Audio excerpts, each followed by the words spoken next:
Hello, my fellow YouTube vapors. I have been vaping on this Nemesis Chemesis clone, the Nemesis clone, for a little while now, and I don't want to go over a full review on it right now. It's pretty nice. I'll say that right now. I did have a hell of a time getting this thing with the AGA T2 to not give hot spots. So I wanted to show a spring mod. If you're using an AGA T2 or a tank Genesis style RBA that doesn't have a spring in the middle, I'm going to show you the spring mod, which honestly helped me get this coil. And this is a 1, 2, 3, 4, 5 wrap.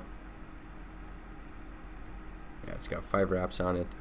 And I'm just going to show it here real quick. Then I'm going to, because you can hardly see it here, it warms up really nice.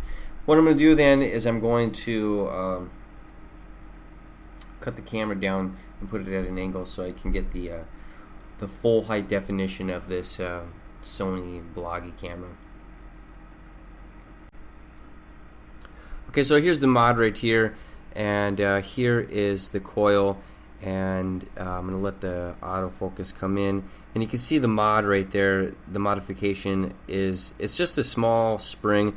It took me a while to find this, and you know, there's places where you can actually buy sets like this, but what this is, I read on the forums, and I got to thank everybody who posts that stuff on the forums, even though I don't do very many views on, or not views, but posting on those vapor forums. But this is just basically a pen spring. That's all it is, and it's sandwiched in between two of the nuts on my negative post just came undone on the AGA T2. Let me get this negative post in there real quick. There you go. And I'm going to unscrew the firing lock, the button lock, and I'm going to show you how nice and warm this fires now. See, I'm getting little hot spots right there on the top right now, but that's probably because I messed with the coil. But I'm telling you, it's also a dry steel wick right now, which is going to cause some problems. There you go, look at that. Nice and balanced right now, and hot all the way through. So let me show you one more time with the autofocus. Come on, autofocus.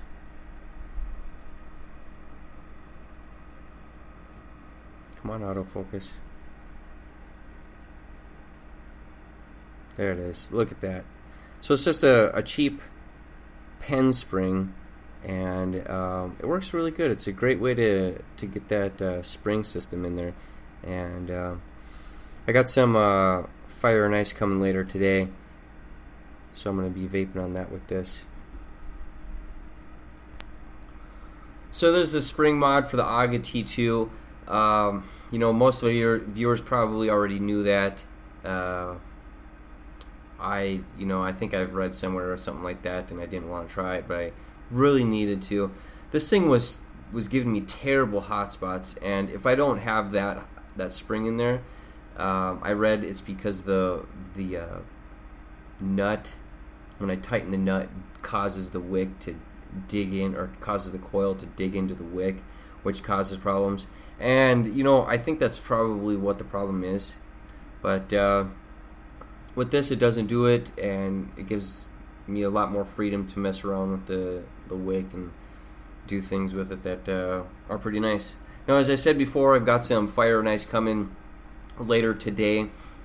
I'm going to be vaping on that. I ran all out of Chata. I ran all out of Winter Frost, which is really good. I really like Winter Frost. I want to get some more, and I want to do another review on it.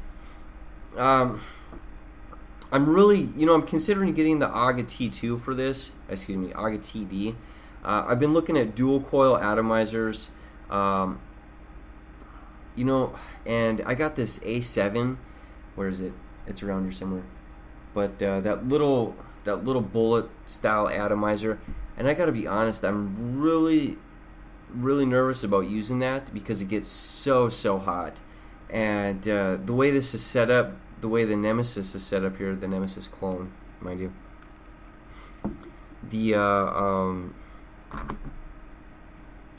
the connection is going to go right to the battery, and I'm really nervous about that. See, it's got this silver connection right here, and that's going to run right through the battery. And I'm telling you, that thing gets so hot, it will burn skin. And I'm thinking, you know, that's a lot of heat running through that post onto the battery, and it really makes me skittish to actually use it. But right now I've got it set up with a dual coil and ceramic wick, and I'm just not feeling it, just because it gets so hot. So I don't want anything that's like bottom fed either, because I'm afraid all that heat is going to go right into that post, and I'm just really nervous about that much heat being on my battery. No, I think, you know, I read somewhere that the AGA TD dual coil holds like 1.8 milliliters. I also read it holds 3 milliliters. It's definitely smaller than the AGA T2, which holds 4 milliliters. Like, it's about this big, so I could see it being 1.8 milliliters.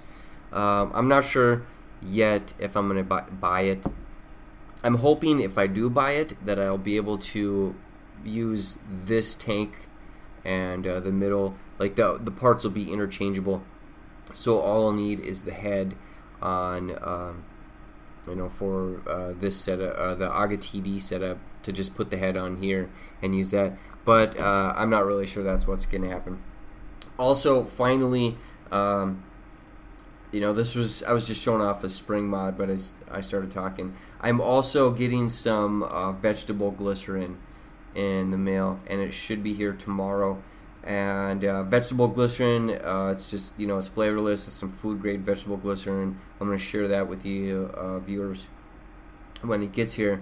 But what I'm going to do with vegetable glycerin is put it in like some of my Halo flavors, because they seem to have a higher propylene glycol content. And I'm looking at the S&G label here, and propylene glycol is their #1 ingredient also. So either it's a 50-50 blend, or it's, you know, 60-40 blend of propylene glycol and vegetable glycerin. Vegetable glycerin being second, it either has to be equal with propylene glycol or it's less than propylene glycol. So with the added vegetable glycerin, you're going to get tons more vapor, and I'll share that and my experience with that when that gets here. So if you like this video, leave me a like, go ahead, leave me a comment. I've been really lackluster on videos because I've been struggling with my mod situation here, but I think I got it set up. I'm going to be vaping on this Nemesis clone before I give like a full review of it. You know, I want to vape on it a little bit longer. So far I like it. This is the 18350 setup. I don't have the beauty ring on it. I don't know if I can. The button can go up, you know, I can put the button post down lower so that the button goes up higher, but I guess whatever, right now it works this way. I also got a 18650 battery, which is charging right now in the Nightcore i2, and I should probably give a review of that. That's a pretty cool charger. Anyway, leave a like, leave a comment. If you haven't subscribed, go ahead, click subscribe. I do plan on doing more videos like this. You know, I'm looking at other mods. I'm not a huge money banks, but I am interested in vaping. I'm also looking at different flavors people have recommended to me before, so I'll be sure to do some reviews on those as soon as I can. Until next video,